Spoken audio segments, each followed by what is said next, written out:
Isabela Broadcast Center, himpilang tumatalakay sa mga proyekto at serbisyong tunay para sa tao. Hatid ang mga programang nag-uugnay sa bawat Isabelenyo saan mang panig ng mundo.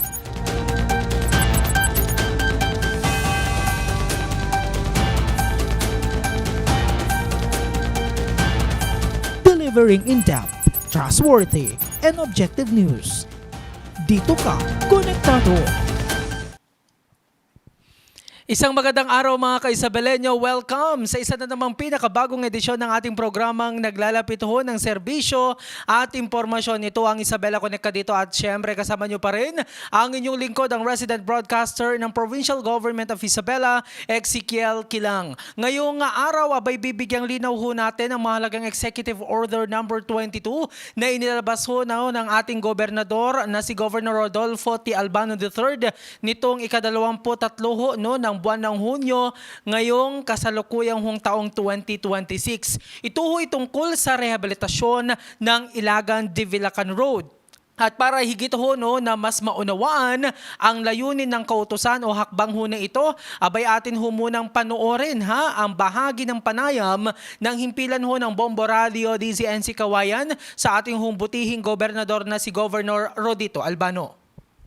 Alam mo, nire-regulate natin yan kasi inaayos mabuti. Kasi ayoko na dadaan tayo ng summer tapos sa tag-ulan, magigiba na naman. So, ano mo, hiyang-hiya na rin ako sa mga taga-DNR. Kasi yan, dapat hindi ka puputol ng kahoy o nagwawasak ng bundok para lang makadaan ng mga tao, di ba? Ang nangyayari kasi, lagi na lang nagkakaroon ng landslide, nagkakaroon ng yung tubig. Kasi nga, hindi tayo makatrabaho mabuti. So, may naisip namin na gawin muna ngayon yan, yung mga streams, yung mga maliliit na creeks, yung maliliit na daluyan ng tubig, tapos ipaaral din sa mga engineers kung saan ang gagaling ang mga tubig na ito para iwasan na natin yung landslide. Kasi, at saka minsan, alam mo yung mga dumadaan, nagbablog sila na para bang pag nakita yung hirap ng daan papunta dito, papunta dyan, hindi pa nga tapos hindi pa nga natin na-perfect yung daan. So, minsan nasisisi tayo, yung provincial government at saka yung national government, na bakit napapabayaan yung mga daan na yan. Pangalawa, since adventurous yung dumadaan dyan, siyempre gusto rin nila na, yun nga, taga-adventure. O di, ang nangyayari, gusto nila off-roading. Parang ako, gusto ko rin mag-off-roading. Kaya dala-dala ko minsan dyan, yung mga ano ba tawag dito, yung mga ATV, ganyan, di ba? Pero, nakakasira sa imahe rin ng probinsya at saka sa mga natin sa buong Pilipinas na bakit ganyan yung daan, di ba? Para napabayaan. Tapos sasabihin sa mga vlog, nahirapan kami sa daan na ito. Hindi pa nga tapos inuunti-unti nga natin. 40 kilometers na lang. Ang gambala ko gawin dito, ngayong summer na to, maglalaan kami ng mga 100 million para ayusin na yung mga landslides, di ba? Para tingnan natin kung saan talaga yung dumadalo, pupunta yung tubig. Kasi minsan, sa daan na pupunta yung tubig. So kahit na anong gawin mo dyan, kahit bato ka ng bato, kung dinadaanan ng tubig yung daan mo, sisira at saka mag-erode. So, gawin natin, plansyahin na natin mabuti para at least pagdating ng tag-ulan, makikita na naman natin kung saan na naman yung dadalo yung tubig, at least medyo naayos-ayos natin ng konti, maiwasan na rin yung landslides para tuloy-tuloy na ang pagdaan ng ating mga kababayan patungong Divilacan at saka Macunacoon. Yun lang naman yun. Ang bahagi ho yan, mga ka-Isabelenyo, na naging panayam ho ng himpilan ng Bombo Radio DZNC Kawayan sa ating butihing Governor Rodito Albano. At para ho mas higit na malaman at maunawaan ho naman ang nilalaman ng naturang executive order ho na yan, ay atin hong ihimay-himayin ang mga bawat detalye ho nito. Siyempre kasama ho ang mga tumututok ho sa implementasyon ng nasabi hong kautusan. Ang ating Public Safety Officer, siyempre ang atin hong Sir Kim Patrick Agbayani. At ang atin ho namang Assistant Chief Provincial Operations and Management Unit o POMO ng Isabela Police Provincial Office na si Police Captain Terence Tomas. Bago ho yung mga katanungan ho natin, no, babatiin muna natin sila. Police Captain Tomas, sir, welcome ho. Welcome back sa Isabela Broadcast Center. Thank you, no? Kasama nga si Kiel. Unang-una po, binibigay ko yung mataas na pagpupugay, no? Sa lahat po ng kapulisan ng Lambak ng Cagayan, sa pamumuno po ng ating Regional Director na si Police Brigadier General Mariano Correg Rodriguez. Ganon din po yung masigasig at masisipag na kapulisan po ng Isabela, no? Sa pangunguna po ng aming Provincial Director na si Police Colonel Manuel Bayani Bringas. Higit sa lahat ay sa pong karangalan, no, ang mapabilang sa programang ito, Sir Kim, na makasama kayo upang nga po, no, talakayin yung mga mahalagang impormasyon na kailangan ng ating mga kababayan sa hapon ito. Muli, magandang hapon po sa ating lahat. Okay, magandang hapon. Again, maraming salamat ho muli, no, sa pagbabalik dito ho sa Isabela Broadcast Center. At syempre, yung ating hong isa ho sa workaholic, ewan ko kung nagpapahinga pa ho ito, si Sir Kim Patrick Agbayani. Sir Kim, welcome back ho again sa Isabela Broadcast Center. Thank you, Exie. Good afternoon sa ating mga kababayan, lalong-lalo na sa ating mga leaders. Of course, si Gov, Governor Albano, and si Vice Governor Kiko. And of course, sa lahat ng ating mga kababayan sa coastal municipalities, sa Makunakon, Divilacan, and including Palanan. So ito yung pinakahihintay nila, Exie. Ayan. Good afternoon po sa ating lahat. Yes po, no. Anyway, sa atin ho mga late viewers ho natin nakaka-tune in ho lamang. Nandito ho, no, yung atin hong mga talagang tututok sa implementasyon ng naturang kautusan ho nito. Again, ang Executive Order number 22 para higit ho na maipaliwanag at hindi ho tayo magkaroon ho, no, ng miscommunication sa mga susunod ho, no, na mga araw. Sir Kim, ano po ba, no, yung sa aspeto ho, no, sa inyo dahil kayo ho'y nasa Public Safety Office, aside sa nabanggit ho ng atin hong butihing governor, ano po ba yung pangunahing panglayunin ng kautusan ho nito, Executive Order number 22 na inilabas nga ho ni Governor Tito Albano? Una, upang mabigyan yung ating mga kababayan mula sa coastal municipalities ng pagkakataon upang magamit ang Ilagan Divilacan Road, so para sa kanilang mga essential needs, official travels, and lalong-lalo na yung kanilang health emergency. So pangalawa, syempre, to ensure safety, lahat ng travelers na dadaan dito. And pangatlo, para hindi maantala o maabala ang ginagawang construction pa rin, patuloy na rehabilitasyon ng daan, ng Ilagan Divilacan Road. Oh, so yun ha, hindi ho, kaya ko ho muling tinanong, kasi madagdag ko lang sir, baka sabihin ho ng iba, bakit naman baka ipinagdadamo to, ano. So malinaw kasi yung sabi nga ho ng ating buting governor na ito ho'y pansamantala lang naman, no, na ipinagbabawal ho muna para ho sa seguridad at pagsasayos ho ng daan. Pero ang tanong ho ngayon mga sir, and of course Police Captain Tomas sir, sino-sino ho ba yung mga pinapayagang dumaan dyan ho sa Ilagan Divilacan Road ho na yaan, para kahit papaano yung mga viewers ho natin ma-assess na ho nila na, oy, pwede ba ako ba yung pwede dyan or hindi pala, sir? Yes, Sir Ezekiel, tulad nga po nung nabanggit ni Sir Kim, so ang pangunahin pong pinapayagan pong dumaan dito, yung mga residente nga po ng Palanan, Makunakon at Divilacan. At yung mga non-residents po na mga may mga trabaho naka-deploy po doon sa mga coastal areas natin na pinapatupad pa rin po natin, no, yung mga maigpit na patakaran na nakasaad nga po doon sa executive order na kung saan ang lahat po ay inaatasan na sumunod nga po doon sa schedule, no, at sa mga safety requirements and doon nga po sa mga established checkpoint natin sa mga procedure po, no, Sir Ezekiel. Oh, so at least malinaw. Mas lilinawin pa ho natin yan. Pero ang tanong, ano po ba yung mga araw, no, na itinakda para ho sa pagbiyahe ho sa natura hong dyan ho sa Ilagan Divilacan Road ho, no, coastal area ho natin, Sir Kim? So Tuesday, Thursday, Saturday, and Sunday. So bakit itong mga araw na to? Yes. So kung papansinin natin, every other day during weekdays, and yung weekends para mabigyan yung pagkakataon ng yung ating mga local na mga kababayan doon sa mga coastal municipalities na para magbenta ng kanilang mga goods. At the same time, makabalik din sila ng Sunday para makabili rin ng mga kailangan nila. So itong mga araw na ito ay rekomendasyon din ng local officials mula doon dahil inutusan po ako ni Gov personally Yes. na magtungo doon ng June 10, 11 para i-assess yung daan at upang i-meet sila kung ano nga ba yung kanilang magiging rekomendasyon para sa regulated opening ng daan na ito. Oo, kitang-kita nga ho natin sa atin hong Facebook Live program. Talaga namang joint ho yan, no? Meron ho tayong mga kapulisan and of course yung public safety ho natin yan. So it's good, no, na talagang nag-take immediately na ho, no? Sir Kim, yung yung kautosan. Pero ang tanong ho ngayon, ano po ba yung mga uri ng sasakyan na pinapayagang dumaan ho, no, sa area ho na yan, sir? So kung babalikan natin yung Executive Order number 22, Section 3. So para po sa mga sasakyan, syempre kailangan 4x4. O 4x4. So 4x4 na pickup, na SUV. Oo. So yung mga van na 4x4, yung Mitsubishi Delica, pwede rin po nating i-allow yun. Pagdating naman po sa motorsiklo, kailangan po yung mga normal size and yung high ground clearance, yung mga dirt bike, better.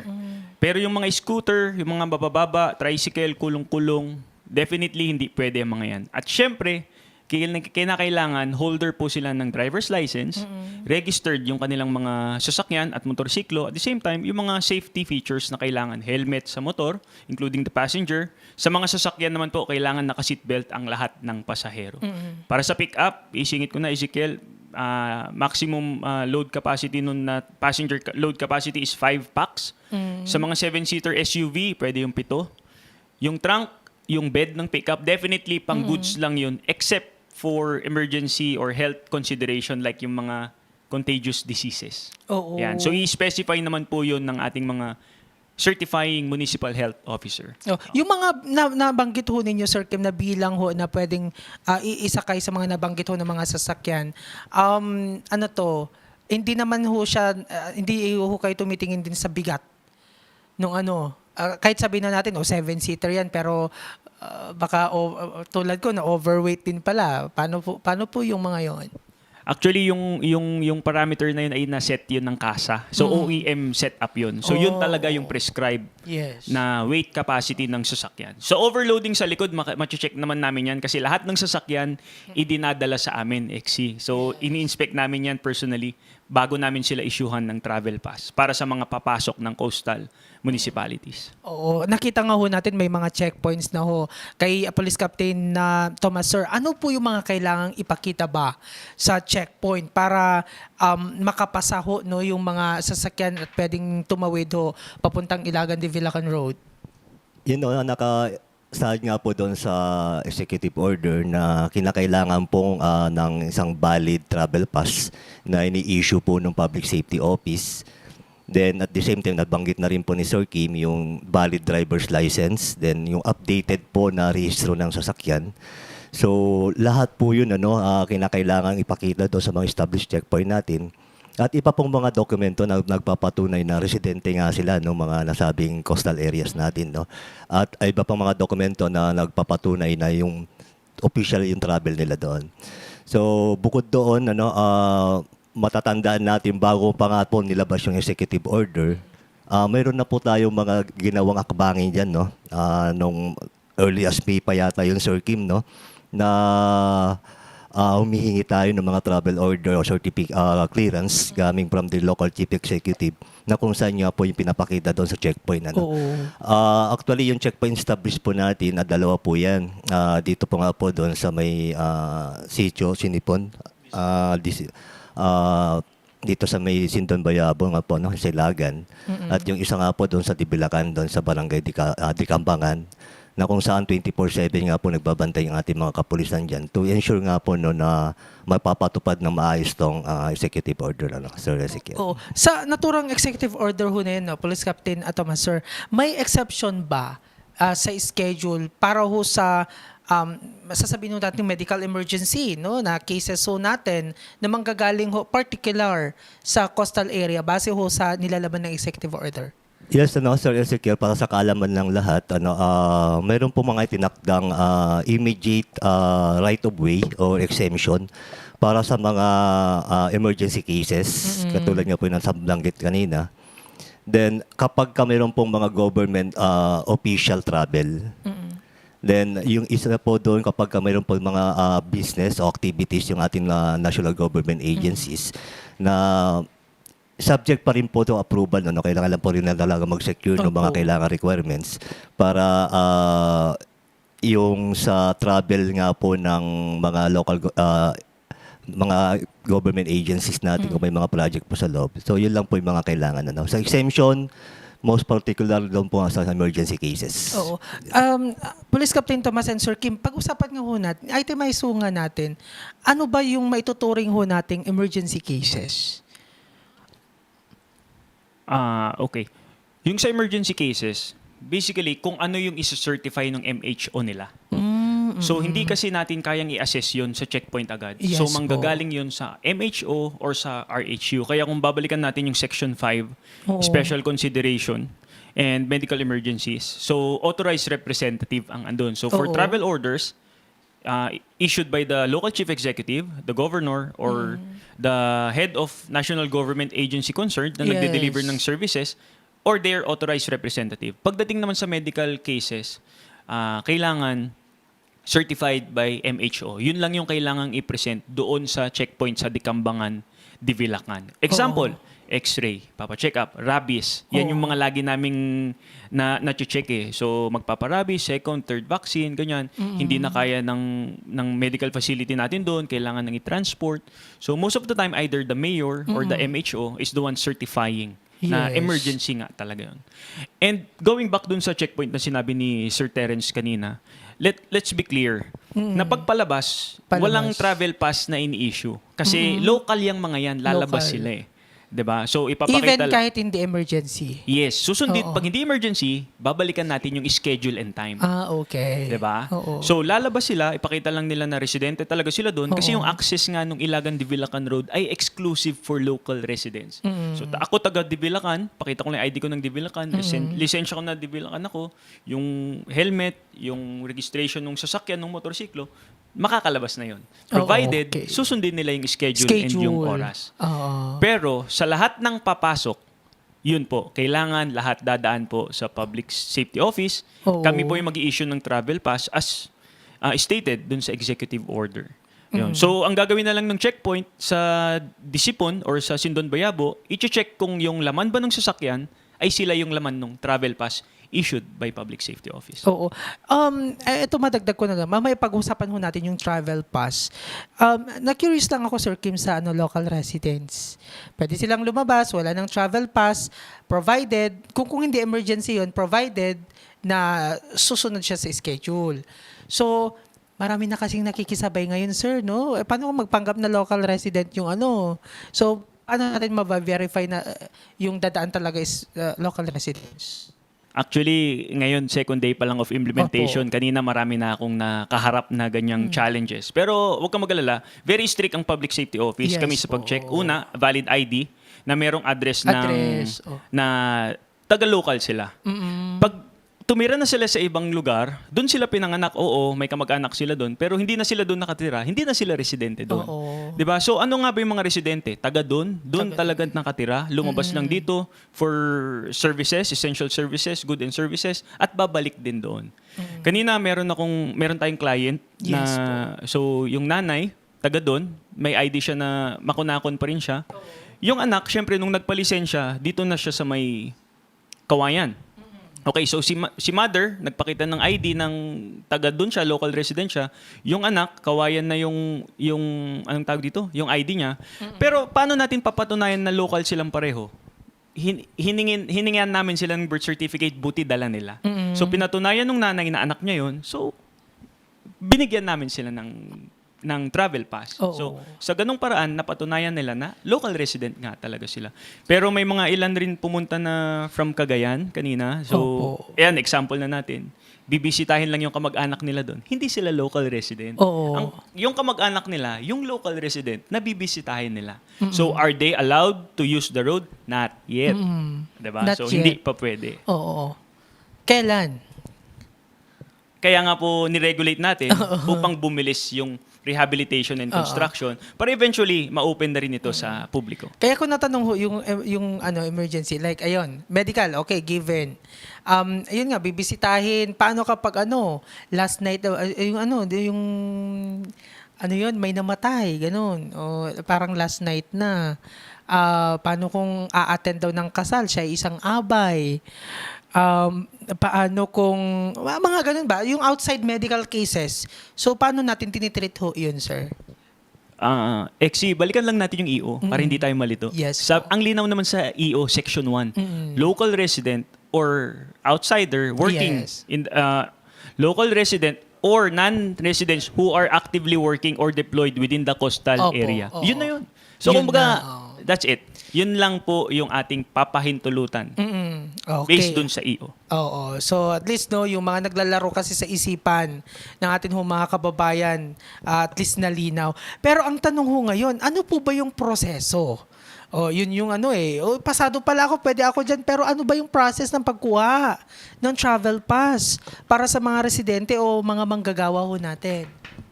Okay, so usual lang po, mag-walk-in lang tayo sa Public Safety Office. Ang aming opisina po ay nasa Alibago, sa Capitol Compound lang po sa tabi nung BFP PDRMC building. So taas siya ng PSWDO. Ang aming opisina ay open 8 to 5, Monday to Thursday. So sarado po siya ng Friday. Pero to accommodate our mga kababayan mula sa coastal municipalities, ang aming opisina ay magbubukas po ng Sabado at Linggo, 8 a.m. to 12 noon. Para po mag-issue ng mga travel pass. Example, Opo. mayroon tayong taga-coastal na lalabas ng Sabado. So makakalabas yan ng Saturday morning. Kung hindi niya natapos yung gagawin niya, syempre makikitulog yan dito sa kanilang sub-office or sa kanilang kamag-anak sa mainland. Sunday na yan babalik, papasok. 11 to 1, diba?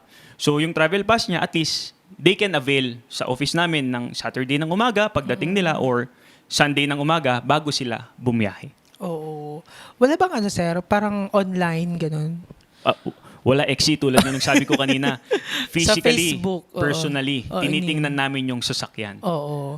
Parang initial lang, sir, pupunta ako ba ganito Pero pupunta pa rin naman siya para lang magkaroon ng initial registration, kumbaga. Ang tanong, ano po ba yung mga dokumento na kailangang isumite para ho sa travel pass application ho, sir? Para ma-prove na local resident sila, of course, yung valid ID na may Valid address. ID. Siyempre, kung Apo. sila yung driver's license, including yung ORCR nung sasakyan.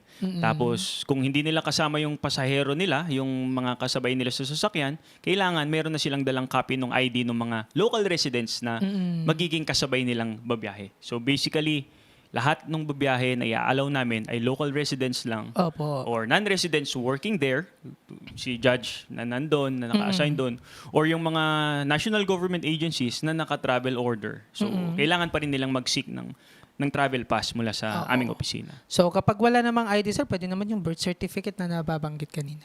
Yes. Oo, birth certificate. I-identify nga ho natin, sir, kapag ba workers, sino-sino ho ba sila? Mga workers. Kasi, di ba, ang pinapayagan, local residents and mga workers. So, who are they? Siyempre, yung mga LGU employees natin LGU una. employees. Pangalawa, yung mga workers sa foundation na nandoon. So, meron naman silang valid ID na may address. Meron nga rin akong na-encounter na security guard. Opo. Yan, Napocor. Yan. Lahat naman sila may ID. Kung yung ID nila is sa Manila or sa main offices nila, meron silang duty detail or detail order na nagsasaad na dun sila nagtatrabaho. May yung iba nga payroll pa yung dala. So just prove to us na talagang dun ka nag-work. Just prove to us na local resident ka. Syempre, bibigyan namin ng pass yan. Oo. Paano yung sir, yung may mga specific periods, kumbaga, na pananatili ho sa coastal like survey, inventories, from public or private entities ho natin? I-include namin yun sa travel pass. So yung in nila, for example, June 25, out is June 28, ganun. So yun na rin yung ipapakita nila doon palabas. So malamang yung mga yan naka-travel order naman sila. So nakadepende So talaga sa ibabangga namin doon sa travel order nila. So hindi sila pwedeng mag-exit kasi yung iba, maraming pasyalan kasi sa sa coastal areas. Kaya baka mawili paano just in case lang sir, hypothetical lang. Kunwari ang travel order niya is 2 to 3 days. Lumagpas siya. Paano yun? So doon na sila kapag sir, workers sila. Sa tingin ko, okay lang yun, Exi. Basta ang nire-regulate lang naman natin is yung paggamit ng daan. Paggamit ng daan. Diba? So, pumasok sila, Opo. dapat lang naman na syempre, lalabas din sila. Babalik sila sa mainland, ganun. Oo. So, basta, ulitin lang natin, Section 1, local residents and outsiders working there. Yes. Or yung mga naka-official travel na national government agencies and Oo. other entities. Kasi baka kung nag-extend sila ng 3 days para mag-swimming, wala namang penalty. At least maano natin sa ating mga kababayan. Pero paano ho ninyo beberipikahin kung ang isang individual ay may lehitimong transaction ho talaga kahit nasabihin natin, eto yung aking travel order. Kasi wag ho ninyong susubukan pero pwedeng ho mapeke, sir. Yung mga travel order naman, usually, ini-issue yan ng mga head of agencies. So, meron opo. naman tayong directory. Mako-confirm natin yan. At kadalasan, okay. nauuna na silang tumawag sa atin. So, DNR, yan usually, DSWD, DILG. So, nagko-confirm na sila. So, bago pa pumunta yung mga officers and staff nila na mag-apply ng travel pass, dati na nilang i-coordinate. Laking may appreciation to the PNP Yes. kasi last week so yung implementation talaga nung checkpoint natin including ARD LP Durwin na checkpoint. So official business, pinakita lang niya yung TO niya. So pinayagan rin naman natin siya.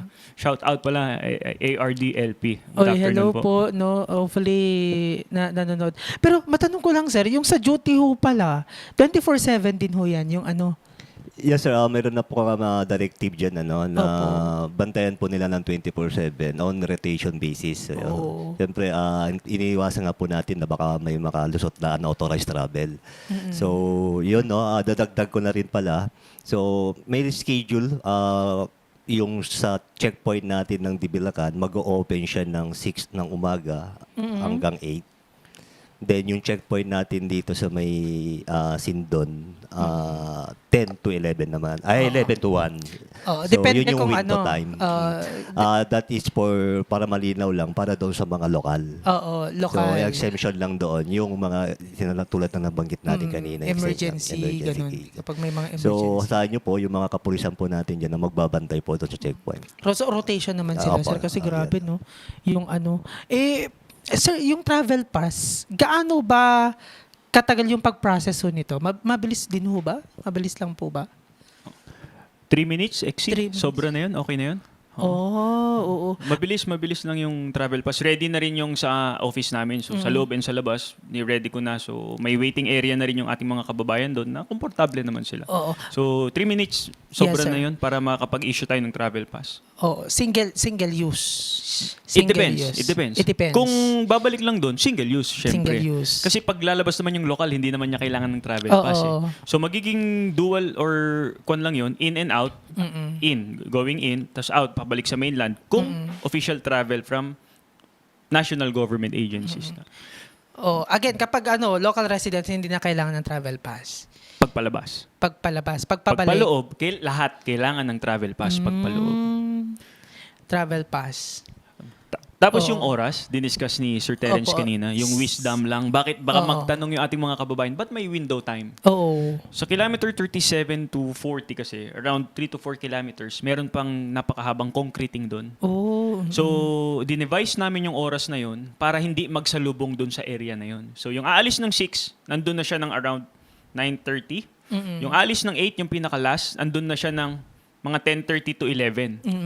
Yung 11 naman, yung babalik, papaloob naman, dadating siya doon sa may concreting area, doon sa one-way, 12. So, lunch yung mga worker. So, 11 to 1. So, sabi ko nga, it's a win-win situation na pagbibigyan natin yung mga lokal, Oo. considering also, always, first consideration yung safety. And Yes, sir. syempre, yung hindi natin naaabala at naaantala yung road construction ng Ilagan-Dibilacan Road. Sir, yung mga local residents na na babalik sa kanilang, syempre, dyan sa Divilacan, dapat talaga bitbit nila yung mga IDs nila, wag nilang kakalimutan. Or else wala ho kayong travel pass.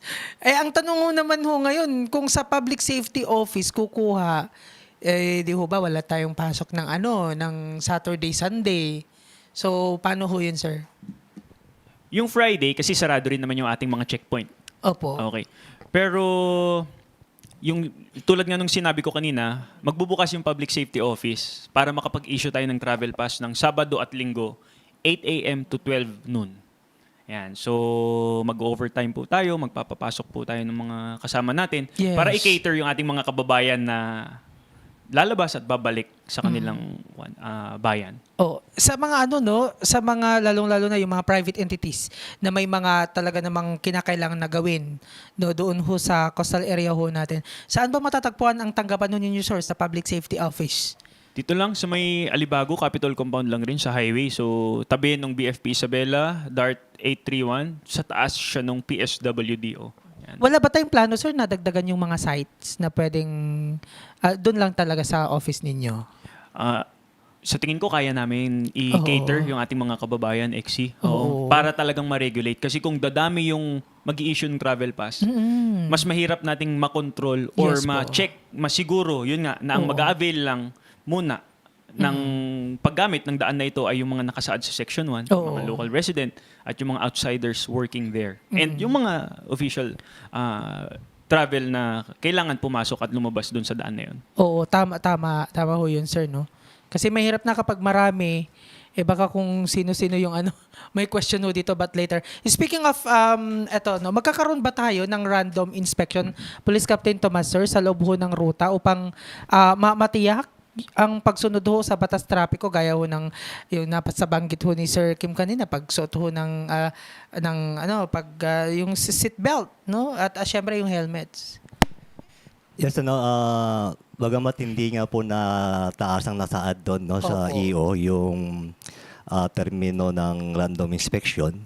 Ngunit yung sa EO po kasi nataasan ng ating Isabela Police Provincial Office na pagpapatupad nga po ng mga alintuntunin na to, particularly doon sa safety measures ng mga kababayan natin na gagamit nga po itong Ilagan Divilacan Road. So, bagamat pwede pa rin po mag-conduct ang kapulisan ng mga random inspections Yes po. at law enforcement activities, yun nga po para masigurado po natin na tama po yung pagpapatupad po ng ating executive order, Sir Ezekiel. Babalikan ho kita mamaya. Sir, may tanong pero nasagot mo na ito. Baka lang late tuners ho yung atin hong kababayan. Good afternoon ho, sir. Sabi niya, point of clarification lang. For LGU employees who were on travel order, are they still required to secure travel pass at your office when they return to their official station? Yes po. Tulad nga po nung sinabi sa EO, Section 4, to pass the checkpoint at Sitio Disipon, Barangay Sindon, Bayabo, City of Ilagan, going to the coastal municipalities, travelers must present a valid travel pass issued exclusively by the Public Safety Office. Tulad po ng sinabi ko kanina, lahat po ng papasok, kailangan may dalang travel pass. Oo. So local resident, official travel, or emergency. Siyempre, pagkapapasok na yan, exit, tapos na yung emergency, nakapagpa-x-ray na sila, tapos na nanganak na yan, nakapagpa-rabies vaccine na sila. So, at least monitored namin na makakabalik na sila. So, definitely, to answer the question, yes, kailangan pa rin po nilang kumuha ng travel pass. Pwede naman po tayo kumuha in advance. Example, Friday, sarado po yung office namin. Opo. So, Thursday, kung babiyahe sila ng Saturday or ng Sunday, pwede na po silang kumuha ng travel pass para sa future. Pero yun lang, one-time use nga lang siya. One time. Point to point yung sir, na checkpoint natin yung Yes. doon sa saan bang banda yung Dikambangan. Dikambangan, Barangay Dikambangan, Divilacan, Oh. and din sa Sitio Sinipon ng Sinton. Although nasagot na rin ni Sir Kim ho kanina, yun yung kung masagutin na lang din. Sabi ho kasi niya dito, may sub-office po ang LGU Maconacon at Divilacan sa Lingap Center. Pwede po bang maglagay sila ng branch doon para doon na kukuha ng travel pass? At tulad nga po nung sabi ko, nasa isang compound lang naman po Yes tayo. po. So, nasa gawing highway lang po yung Public Safety Office. So, for now, based po sa EO, so sa aming opisina po muna ang pag-issue ng travel pass. Kasi syempre, andun din yung aming mga gamit. Opo. So, hindi rin naman namin alam kung ilang oras kami mag-aantay kung kami yung pupunta doon sa sub-office. Tulad nga ng assurance ko sa iyo kanina, Exi, not more than 3 minutes, may Oo. issue natin yung travel pass. Oo. Paano ba yung itsura ng travel pass? Paano ba yung itsura ng travel pass, sir? Para ano? Of course, it At has... ano, hindi ba napipeke yan, sir? Hindi, merong Security safety fe- features ito na safety features. kami lang ng pulisya ang may Ay, alam. oo. Okay, so it include affidavit of undertaking of course, tapos stated kung anong type ng vehicle to Oo. ensure na kung ano yung dineclare, yun Yes, yung gamit. oo. So 4x4 dapat yan, plate number. Sa driver, name, age, address, signature. Tapos, yun, yung mga passenger nakalagay din lahat. So, Opo, siguraduhin po nakapasa. natin na yung i-apply natin sa travel pass, sila rin po yung kasama talaga natin. Huwag tayo magsisingit kasi hindi po yan uobra sa checkpoint. Tinitingnan po nila isa-isa at pinapakita rin po ulit yung ID dun sa Oo. checkpoint na pareho dun sa what you call this, dun sa travel pass.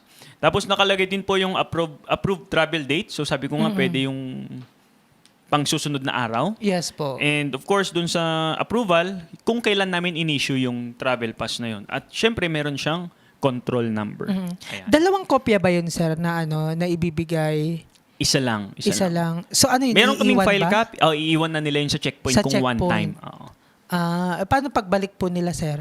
Tulad nga nung sabi ko, Oo. kung local yun, hindi na kailangan. Hindi kapag hindi siya local. Kailangan nilang bit-bit pa rin yun. Bit-bit pa rin. So hindi nila iiwan. Hindi yung nila ano. iiwan. Kaya ko tinanong kung dalawang kopya ba para iwan doon isa. Tapos pagbalik na lang yung ano. So parang sa mall. Yes. Na nakiparking ka, kunin mo yung ano, balik mo na lang yung... Anyway, na-orient naman yung ating mga kasama sa Checkpoint XC. So wala nang ano, wala nang iiwan pa aside sa travel pass kung local residents. Wala nang parang, 'di ba, yung iba kasi parang kinukuha yung ID. So wala nang mga ganun, sir. I-check lang I-check lang. to make sure Oo. na yung in-approve ng travel pass is Yes. sila siya yung driver, yun yung sasakyan, kasi nga 4x4 dapat, at yung mga pasaherong i-declare at na-approve na nasala namin na sinasabing lokal nga itong mga to, at sila rin yung tatawid dun sa daan. Tulad nga yung sabi ko kanina, para hindi magsingit ng ibang tao. Kasi yung iba, although hindi naman ito, no, yung iba kasi ipinapaiwan yung ID para masigurong babalik daw. Ano man. So at least klaro. Ulitin ko, wrap up ko lang ha kung tama yung pagkakaintindihan natin. Kapag local residents, yung travel pass ninyo iiwan. Kapag kayo huy workers, kukunin nyo pa rin, no, yung inyong travel pass, saka nyo na lang ho iiwan kapag babalik na kayo. Yan. Iiwan saan banda nila iiwan yun, sir? Doon sa unang sa unang checkpoint. Basta, Exi, alam na nung mga Alam tao na, sa checkpoint yan. Para hindi na malito yung ating mga kababayan. Okay? Basta, definitely, one thing is for sure, pagpasok, kailangan ng travel pass. Oo. Okay. Sige, baka mati. Ala, bakit kinuha yung travel pass ko? Parang, parang hindi ma-recycle. So ano po ba yung magiging action ho naman, Police Captain Tomas, sir, no, ng kapulisan ho natin laban sa mga mahuhuling lalabag ho sa mga limitasyon ho ng sasakyan o mga itinakdang oras ho natin? Yan Sir Ezekiel, isa nga po doon sa nakasaad din sa executive order. Unang-una, siyempre pag may paglabag, hindi natin pahintulutang padaanin doon sa naturang checkpoint. Isa pa, doon sa mga sasakyan, so mayroon pa rin tayong pinapairal na batas, particularly yung RA 4136, yung LTO code. So, ensure lang po nila na nakarehistro lahat yung mga sasakyan. Then pangalawa, itong RA 10054, yung helmet laws. Opo. So, pwede natin silang i-charge yan ng mga citations na pwede nating ibigay sa kanila pag nag-violate sila. Then, yung isa pa yung 10666, 10666, yung Children Safety on Motorcycle Act.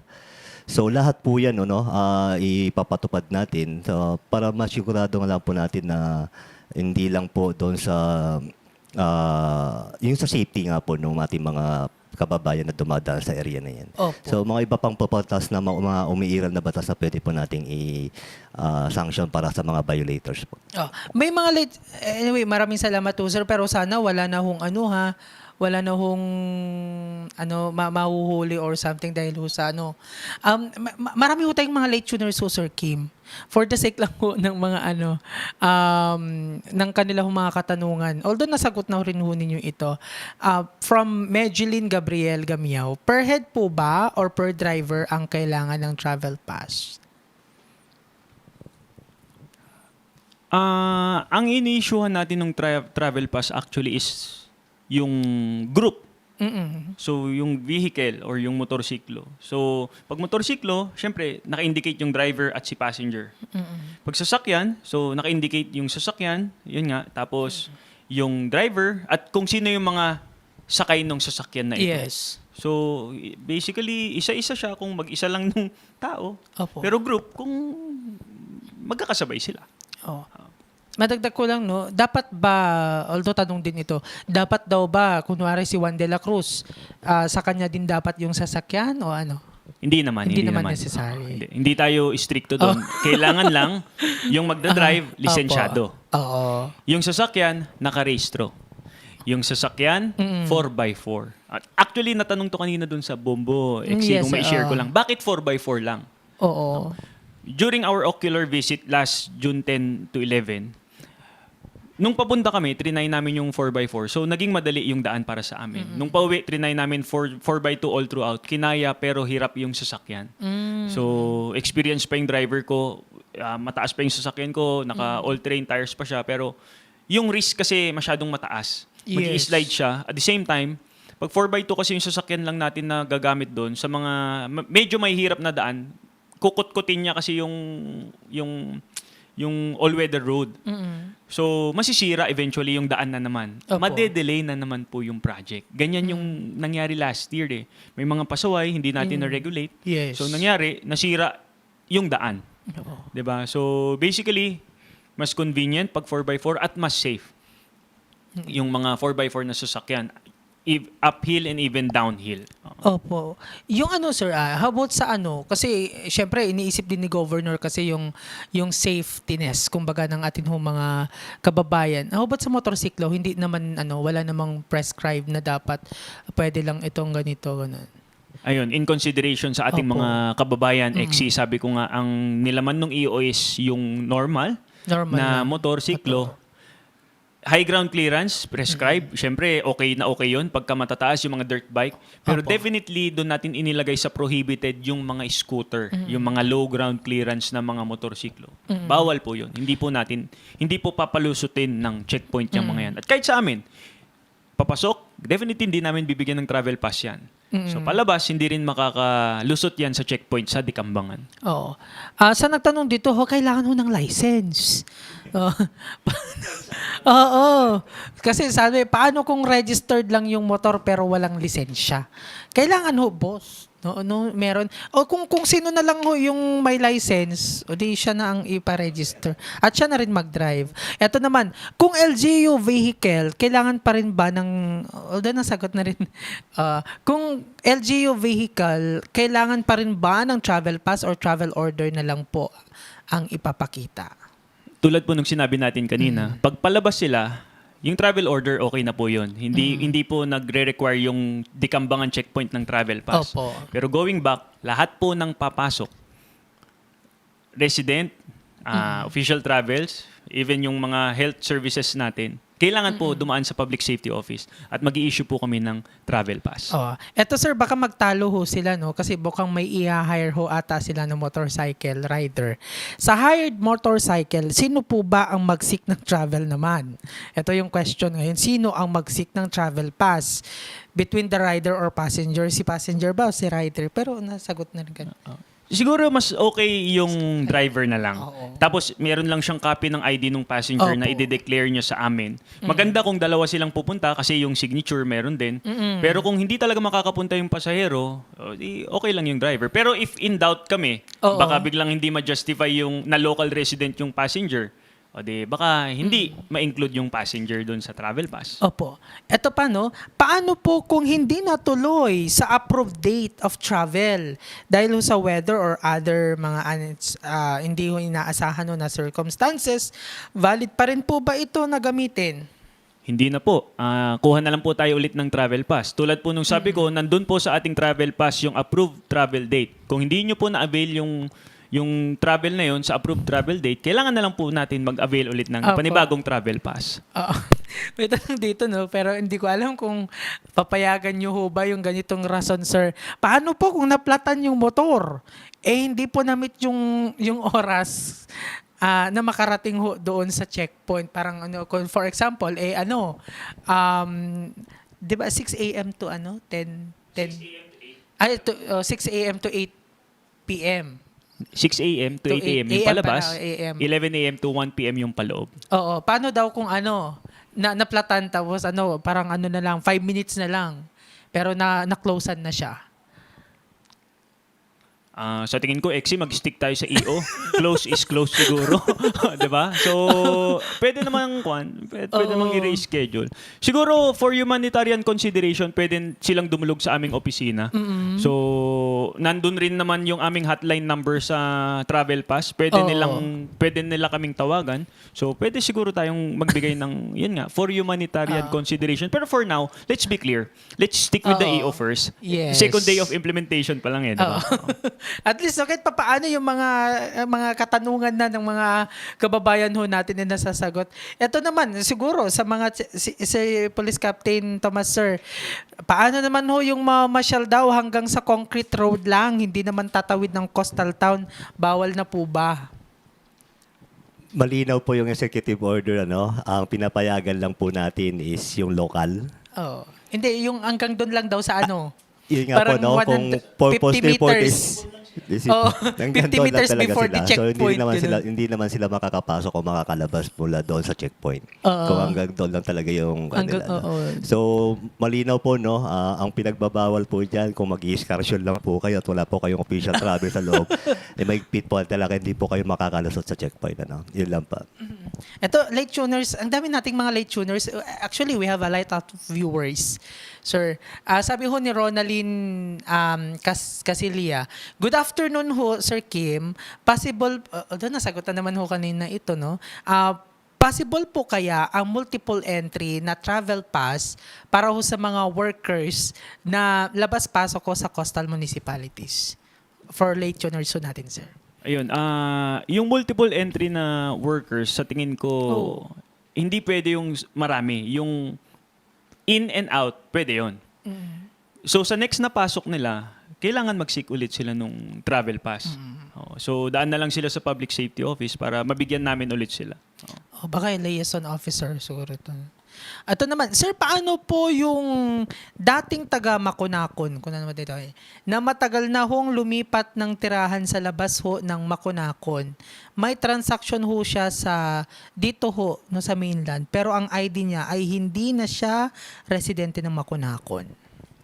Yun na nga po, tulad nga ng sinabi rin niya, hindi na siya residente ng Makunakon. So Opo. hindi na siya local resident ng Makunakon. So hindi po siya papasok dun sa Section 1. So pasensya na po muna. Ang ating inaalaw po sa pagkakataong ito, yung local resident talaga, yung dun talaga nakatira. Oo. Okay.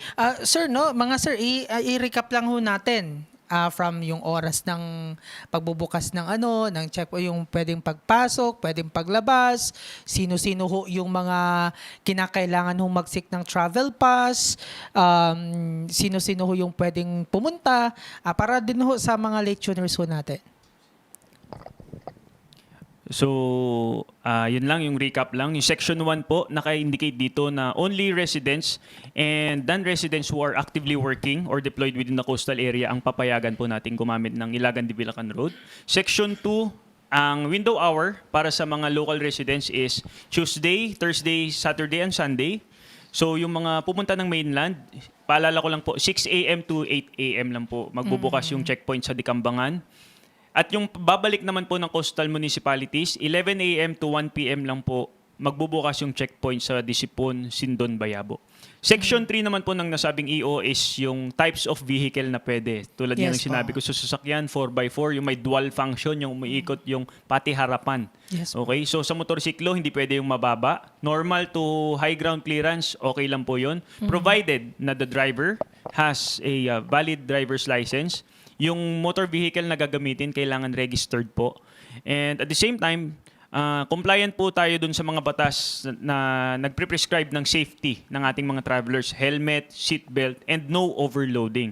Kasi yung yung overloading nasa 2,000 din yan. So, hindi sila baka matitiketan na sila sa checkpoint kasi lumabas na yung LTO deputation IDs natin. Oo. Pangalawa, hindi rin naman sila makakatawid. So, wag na nilang balakin, XC. Malinaw yan, di ba? Opo. So, sa Section 4 naman, nakasaad po dito, yung establishment ng checkpoints na nasabi ko na kanina, and lahat po ng papasok going to the coastal municipalities, kailangan pong kumuha ng travel pass mula sa Public Safety Office. And lastly, yung Section 5, special consideration and medical emergencies para sa mga official business, official travels. Ano ba yung pwede nilang i-bypass dito? Yung schedule na nakasaad sa Section 2. So basically, yan yung nilalaman po ng Executive Order number 22 issued by Gov. Albano dated June 23, 2026. So yung nagtanong ko kanina taga Divilacan, oo, kailangan mo pa buo ng travel pass kapag ikaw ay babalik na. Okay? Sa ano po, sa checkpoint ho naman natin, sir, baka may pa-recap po kayo para sa atin ho mga kababayan, sir. And nabigyan na rin po sila ng direktiba dyan. Actually, nagkaroon po ng meeting nung nakaraan sa office po ni Sir Kim. So lahat po ng mga lituntunin na nakasaad po sa executive order at kung ano po yung mga requirements na kinakailangan sa checkpoint, ayun po yung masusi nilang i-verify. Yes. Magbula sa travel pass, sa driver's license, registro ng sasakyan. So, ito po para doon sa safety po ng ating mga travelers na makakababayan nga po na dumadaan dyan sa Ilagan Divilacan route. So, asahan nyo po na maghihigpit po yung kapulisan sa checkpoint upang masigurado po natin yung compliance po natin dito sa executive order at mapapatupad po natin ng maayos. Yun lang pala. Opo, thank you. Uy, kay kay Odelot? Opo, kailangan. Kasi sabi kasi dito, Sir Kim, paano kung resident ka ng Divilacan pero sa labas nagtatrabaho, Sabado ang uwi mo, coastal, sir, pwede bang kumuha ng travel pass? Di ba pwede namang advance? Yes, oo, pwede. Tsaka yun, bukas naman yung office, di ba? Opo. Taga Divilacan siya, working siya outside. Malamang sa malamang meron siyang ID Oo. na ang address niya ay Divilacan. Qualified siya. Local resident ang classification niya. Pangalawa, kailangan po ba ng travel pass? Definitely, kailangan din. So, may ID siya, yun na yung patunay na taga doon siya. So, bibigyan namin siya ng travel pass. Yun, tulad nga sabi ko, open naman yung opisina namin ng Saturday ng umaga at Sunday ng umaga. Oh. Sir, kailangan ba ng ito lang, matanong ko lang. Kapag kukuha ng travel pass at hindi available si Juan de la Cruz, siya yung bibiyahe, siya yung may-ari ho ng motor, pwede ba siyang mag-utos with his or her authorization letter? Nakukuha ng travel pass, okay lang. Okay lang. Pero kailangan, ma-check namin yung vehicle na gagamitin. Tulad nga nung sabi ko sa'yo, kailangan sure na yun yung sasakyan na gagamitin with all the details na ilalagay sa travel pass. Kung siya yung driver, si Juan de la Cruz, kamo. Oo. Pagdating sa checkpoint, i-verify naman nila eh. Ibabangga yung ID niya, yung lisensya niya, at saka yung travel pass issued by the Public Safety Oo. Office. So, pwede ko, Sir Arnal, pupunta ako ng Divilacan, uuwi na ako. Kunin mo nga tong motor ko at kuha ka nga ng travel pass. Pwede. Sige. Hopefully, nalinawan ho naman. Marami pa rin ho tayong viewers. Pero don't you worry, no? Nandyan ho naman ang Provincial Information Office. Ipoposto natin dyan yung mga explainer ho ng ating EO at the same time, Public Safety Office. Katuwang din ho natin ang Philippine National Police. Panguli na lang, paano ho ipapaalam sa mga motorista ho natin, mga sir, ang pansamantalang pagsasara ho talaga totally no, ng kalsada tuwing masama ho ang panahon o may force majeure? Sa amin, sa Public Safety Office, constant yung aming communication sa MLGUs, so sa Divilacan, Makunakon, kung kumusta yung weather doon. Opo. So nare-reach ko naman si Mayor Flor mismo. Oo. So I appreciate na si Mayor Flor mismo yung talagang nakikipag-usap sa atin para sa kanilang mga kababayan. So namomonitor natin yung daan. Gayon din, syempre, babantayan din natin yung mga forecast ng Pag-asa at nila Sir Watu sa DART 831.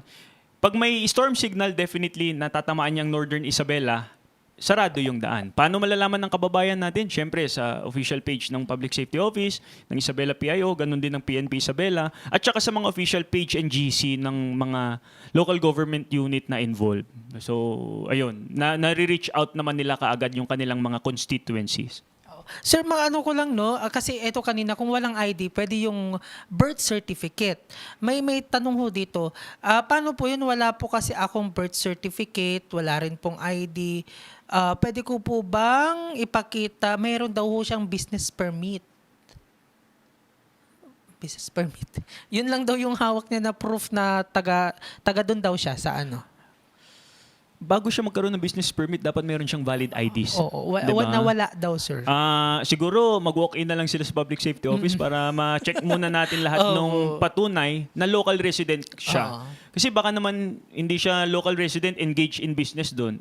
Mukhang hindi yun saklaw ng Okay. Section 1 po natin. Yes. 'Di ba? Ito naman, sir, no, wala din daw lahat, pero certificate of residency ng barangay ang meron siyang hawak. From Gonzales Crisostomo. Salve Gonzales Crisostomo. Mas okay muna siguro kung valid ID. Oo. Kasi yung certificate of residency, ini-issue yan nung barangay. Siguro, okay na rin kung merong manggagaling sa Office of the Mayor Oo. na patunay Office of na the sila Mayor. talaga ay residente. O kaya yung COMELEC certification or yung ID nila, mukhang mas okay yun. Oo. So, kailangan ho natin intindihin ng mga authorities ho natin na kinakailangan maghigpit para masigurado ho talaga na legit ho yung mga pupunta ho talaga no, sa ating coastal areas. Si Jack naman, kasasabi lang ho namin kanina, kung hindi ka po makakapunta dahil may emergency kang gagawin at kukuha ka ng travel pass, pwede mo pong ipakuha ho sa iba provided na yung gagamitin mong sasakyan ay yun yung ipupunta nung bibigyan mo ng authorization letter na mag-seek ng travel pass. Anyway, sige, maraming salamat ho, sir, no? Mga sir, kung may mga tanong yung mga viewers ho natin, yung Public Safety Office sa Facebook page, pwede, may sasagot ho diyan. At syempre, kung sa Philippine National Police, meron din. And of course, Isabela PIO. Mga sir, mensahe na lang ho ninyo sa ating mga kababayan, lalong-lalo na ho siguro sa mga, syempre, for recreation lang yung gagawin, hindi ho maiwasan sa sama ho ng loob. So ano ho mensahe ho ninyo? Si Police Captain Tomas ho muna, sir. Yes, para sa kaalaman po lahat ng lahat, ang executive order po na inilabas ng ating provincial governor ay hindi po ito na pagpapahirap sa ating mga kababayan. Kundi ang layunin po nito ay yung pangunahan yung kaligtasan nga po ng publiko. Habang nga pong kasalukuyan yung rehabilitasyon ng Ilagan de Bilacan Road. Hinihiling na lang po namin sa publiko yung kooperasyon nila upang maging maayos nga po, ligtas at yung kasalukuyang proyekto na ginagawa doon para sa pangkalatang pangmatagalang kapakinabangan ng ating mga kababayan, lalo na po yung ating coastal municipalities. Muli po, magandang hapon po sa ating lahat. Okay, maraming salamat Police Captain Terrence Tomas. Sir Kim, mensahe ho ninyo sa ating mga kababayan. Para sa ating mga kababayan na nakikinig or nanonood ngayon, so nakita naman na natin, nabasa na natin yung Executive Order number 22 na nirelease ni Gob. So sana sumunod na lang muna tayo dito. So ang ganda ng pagkakasulat ng EO, Yes po. napakadaling intindihin. Tapos diyan natin makikita yung malasakit ni Gob sa ating mga kababayan, lalong-lalo na dun sa mga kababayan natin sa coastal. Gayon din yung kanilang mga mayor. So nais kong kunin ang pagkakataon na ito upang magpasalamat kay Mayor Flor Bulan ng Dibilacan sa kanyang hospitality. Nung pumasok po yung team namin para i-check yung daan at para masiguro na bago natin ilabas or bago ilabas ng Governor's Office itong EO na to ay safe yung daan para sa ating mga local residents. Ganon din si Mayor Manalay ng Makunakon through his Municipal Administrator Dr. Osias. So ipinarating naman nila yung mga saloobin at rekomendasyon ng kanilang mga kababayan na ating i-consider bilang nautusan ni Gov na pumunta doon at nakapag-submit naman tayo ng rekomendasyon sa kanya. Kaya nga po, meron na itong Executive Order 22 na ito. So, yun lamang po. Sana makipagtulungan po tayo at mag-cooperate lang po. Magandang hapon po. Wala namang babayaran sa travel pass. Wala. Yun yung malinaw. Libre wala. po yung travel pass. Baka i-issue na naman nila. Baka may Yeah. bayad pa yan. Wala. Libre po. Open po ang opisina Monday to Thursday, Saturday and Sunday. O baka may fixer sa labas Uy, ako nang kukuha ng travel pass mo. Akin lang yung sasakyan mo. Kaso nga lang may bayad 1,000. Ganun. At least malinaw ha. Wag nang mag-onse yung mga magbabalak ko dyan. Again, maraming salamat ho sa inyo ho, mga paglilinaw mga sir sa ating Public Safety Officer, Sir Kim Patrick Agbayani at ang ating Assistant Chief Provincial Operations and Management Unit ng Isabela Police Provincial Office, si Police Captain Terence Tomas. Mga kalalawigan, mga kaisabelenya, sundin ho natin ang Executive Order number 22 para ho sa atin hong kaligtasan. Sana ho ay naging malinaw ho na ho sa inyo ang mga alituntunin sa ilalim ho ng naturang kautusan ho na ito. Again ha, ika nga ho ni Governor Rodito Albano, ang layunin ho ng kautusan ay hindi ho para pahirapan ang mga biyahero, kundi para masiguro ho ang ating kaligtasan habang ipinagpapatuloy ho ang kalsada, pagsasaiso ng kalsada patungo ho sa ating hong coastal town, lalo na ho dyan sa bahagi ho ng Divilacan, Isabela. Tandaan ho natin, ang pagsunod ho sa batas ay pagpapakita ho ng pagmamahal sa ating probinsya. Maraming salamat din sa ating hong mga viewers na tumutuko ngayong hapon, at huwag din hong kalimutan na i-like at i-follow ang ating hong Facebook page, Isabela PIO, at mag-subscribe sa ating hong YouTube channel na sa screen ho ninyo para ho sa iba pa hong mga updates. Sa ngalan ni Governor Rodito Albano at Vice Governor Kiko D at ng buong pamalang palalawigan ng Isabela, muli ako po ang inyong lingkod, ang resident broadcaster ng pamalang palalawigan ng Isabela, Ezekiel Kilang, na nagsasabing manatiling connect sa pagulad, manatiling connect sa bayan, at manatiling connect sa isa't isa. Ito ang Isabela Connect Ka Dito.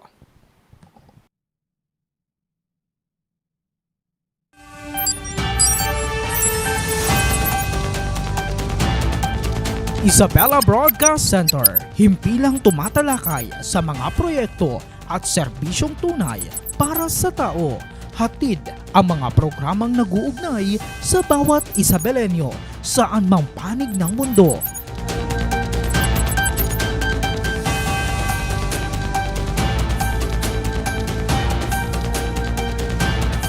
Delivering in-depth, trustworthy, and objective news. Dito ka, konektado